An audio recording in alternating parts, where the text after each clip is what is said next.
Imagine Alice has an idea and she wants to share it. There are so many ways to share an idea. She could draw a picture, make an engraving, write a song.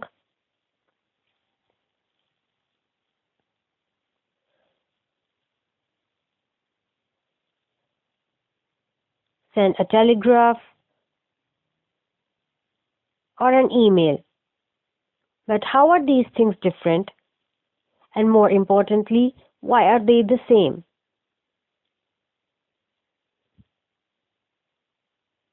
This story is about the fundamental particle of all forms of communication. It begins with a special skill you likely take for granted: language. All language allows you to take thought or mental object and break it down into a series of conceptual chunks. These chunks are externalized using a series of signals or symbols. Humans express themselves using a variation in sound and physical action,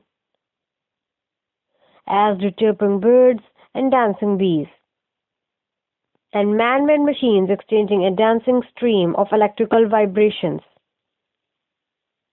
Even our bodies are built according to instructions stored inside microscopic books known as DNA. All are different forms of one thing: information.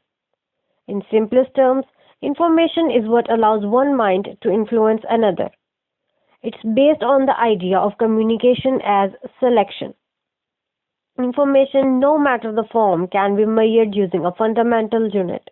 In the same way, we can measure the mass of different objects using a standard measure such as kilograms or pounds. This allows us to precisely measure the weight of, say, rocks, water, or wheat using a scale. Information too can be measured and compared using a measurement called entropy. Think of it as an information scale. We intuitively know that a single page from some unknown book has less information than the entire book. We can describe exactly how much using a unit called bit, measure of surprise. So no matter how Alice wants to communicate a specific message, hieroglyphics, music, computer code, each would contain the same number of bits, though in different densities, and a bit is linked to a very simple idea: the answer to a yes or no question. Think of it as the language of coins. So how is information actually measured?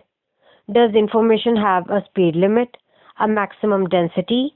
Information theory holds the exciting answer to these questions. Now, the introduction to information theory.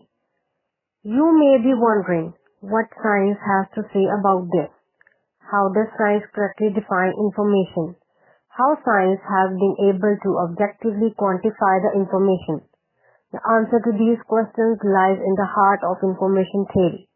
Information theory is a branch of mathematics and computer science, which studies the quantification of information. As you have probably realized by now, the concept of information can be defined in many different ways. Clearly, if we want to quantify information, we need to use definitions which are as objective as possible.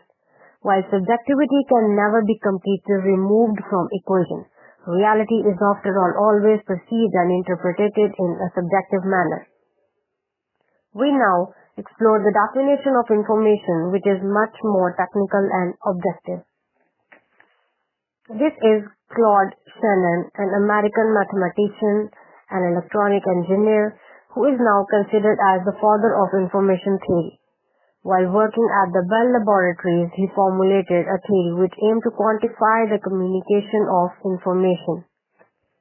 Shannon's article, entitled as A Mathematical Theory of Communication, published in 1948, as well as his book The Mathematical Theory of Communication, co-written with the mathematician Warren Weaver and published in 1949, truly revolutionized science.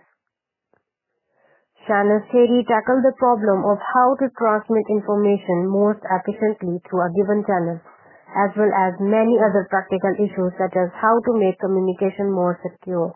For instance, how to tackle the unauthorized entropy, thanks to the Shannon's idea of signal processing, data compression, as well as data storage and communication.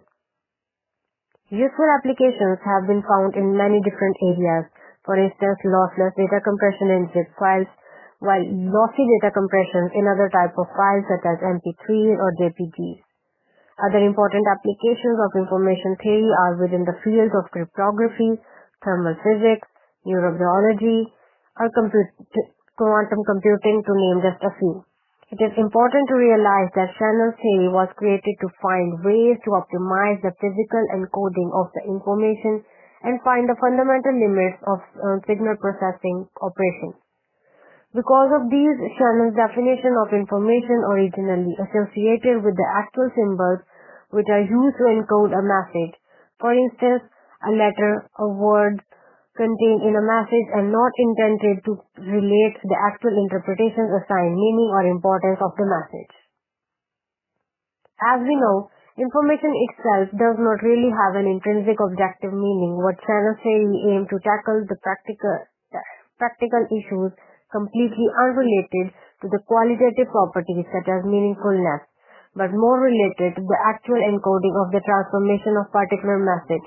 Therefore, a very different definition of information than those we have discussed so far. Shannon defined information as a purely quantitative measure of quantum exchanges.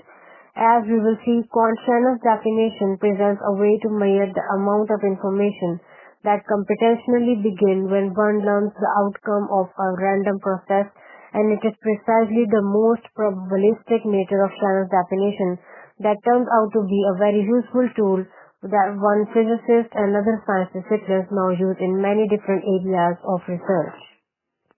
We are done with the information theory. Now, the next part we are going to discuss.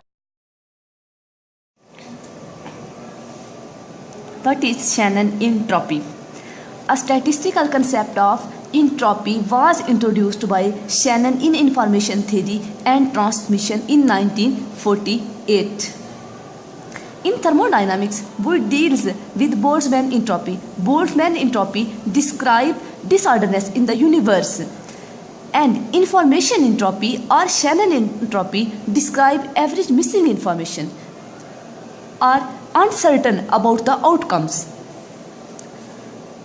In 1957, James defined a relation between Boltzmann entropy and information entropy in the same way. He says that information entropy is related to average missing information and Boltzmann entropy is related to disorderness in the universe. Shannon defined information entropy in the more compact way. Average missing information on a random source are uncertain about the outcomes. Mathematically, we define Shannon entropy of a random variable x in such a way: capital H random variable x equal to minus summation I equal to 1 and probability of random variable into log of 2 base into probability of random variable. Shannon entropy is minimum when random variable constant. For example, if we consider collection of red balls, then we are certain about the outcomes. We already know what is our outcome. Then Shannon entropy equal to 0. But if we consider non-random variable, for example, we consider different colors of balls, a collection of different colors of balls, then we are uncertain about the outcomes. Then Shannon entropy equal to 1 bit, or we can say that Shannon entropy is maximum. For example, if we consider a toss of coin has one head and one tail, then we can say that there is equal probability of head and tail. We are uncertain about the outcomes. In this way, Shannon entropy is maximum, which is 1 bit. But if we consider a case in which coin has 2 tails but has no head, then we are certain about the outcomes. Then in this way, Shannon entropy approaches to or equal to 0, which is minimum entropy. To understand what is Shannon entropy, imagine two machines. They both output messages from an alphabet of A, B, C or D. Machine 1 generates each symbols randomly. They all occurs 25% of the time. Machine 2 generates each symbol according to the following probabilities.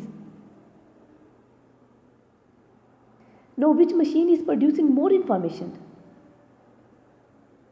Claude Shannon clearly rephrased the question. If you had to predict the next symbol from each machine, what is the minimum number of yes or no questions you would expect to ask? Let's look at machine 1. The most efficient way is to pose a question which divides the possibilities in half. For example, our first question we could ask if it is any two symbols such as is it A or B?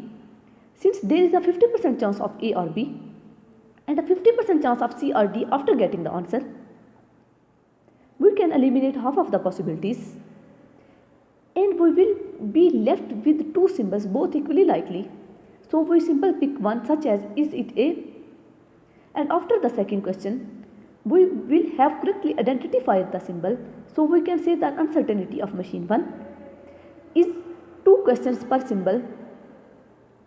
Now what about machine 2? As with machine 1 we could ask 2 questions to determine the next symbol. However, this time the probability of each symbol is different, so we can ask our questions differently. Here A has a 50% chance of answering and all others letters add to 50%.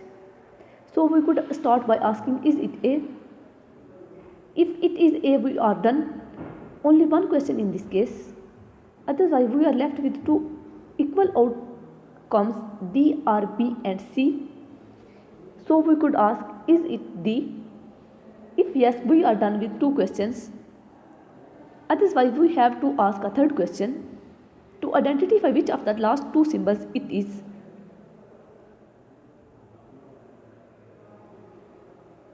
On average, how many questions do you expect to ask to determine a symbol from machine 2? And this can be explained nicely with an analogy. Let's assume instead we want to build machine 1 and machine 2, and we can generate symbols by bouncing a disk of a peg into one of 2 equally likely directions. Based on which way it falls, we can generate a symbol. So with machine 1 we need to add a second level or a second bounce, so that we have 2 bounces which lead to 4 equally likely outcomes, and based on where the disk lands we output A, B, C or D. Now machine 2, in this case the first bounce leads to either an A which occurs 50% of the time, or else we lead to a second bounce which then can either output at D which occurs 25% of the time, or else it leads to a third bounce which then leads to either B or C 12.5% of the time. So now we just take an weightage average as follows. The expected number of bounces is the probability of symbol A times 1 bounce plus the probability of B times 3 bounces plus the probability of C times 3 bounces plus the probability of D times 2 bounces, and this work out to 1.75 bounces. Now notice the connection between yes or no questions and fair bounces. The expected number of questions is equal to the expected number of bounces. So machine 1 requires 2 bounces to generate a symbol, while guessing an unknown symbol requires 2 questions. Machine 2 requires 1.75 bounces.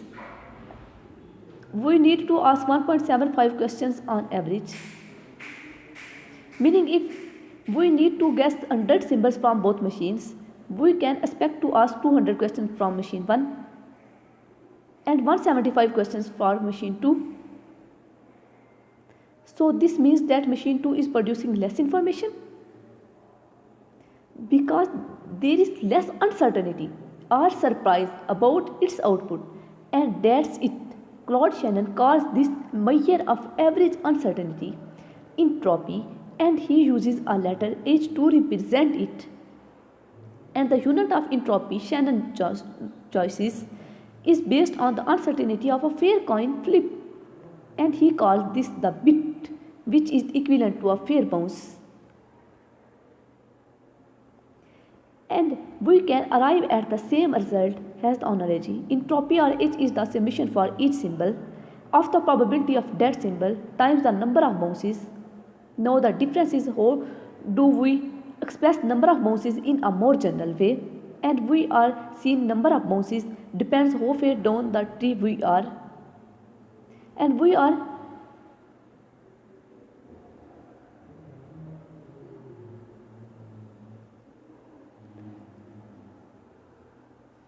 is also based on the probability where the number of outcomes at a level equals 1 divided by the probability of that outcomes. Number of bounces actually equals the logarithm base 2 of 1 over the probability of that symbol, which gives us our final equation. Entropy or H is the summation for each symbol of the probability of that symbols times the logarithm base 2 of 1 over the probability of that symbol.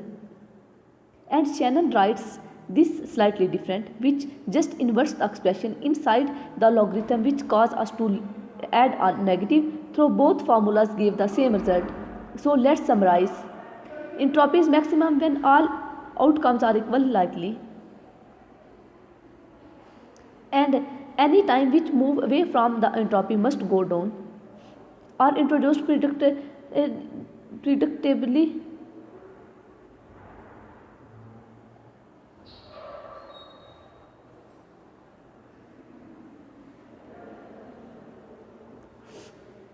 Any times you move away from equally likely outcomes or introduce predictability, the entropy must go down. Now the fundamental idea is that if the entropy of an information source drops, that means we can ask few questions to guess the outcome.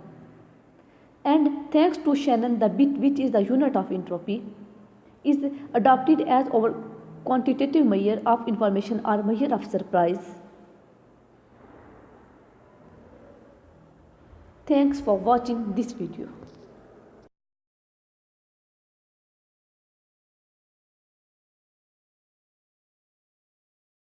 Future of Shannon theory and information physics. Information physics plays a vital role to understand the universe. Basically, there are two basic subjects related to physics. First one is statistical physics and second one is the quantum physics. Both of these depends upon entropy and probability. So in last century there are several advancements relating to interference phenomena to understand the interference phenomena that directly relate to these theories. So we can say these theories are the inferential theories. So concludingly we can say this information physics plays a vital role in understanding of physics, inferential theories, and especially towards the universe.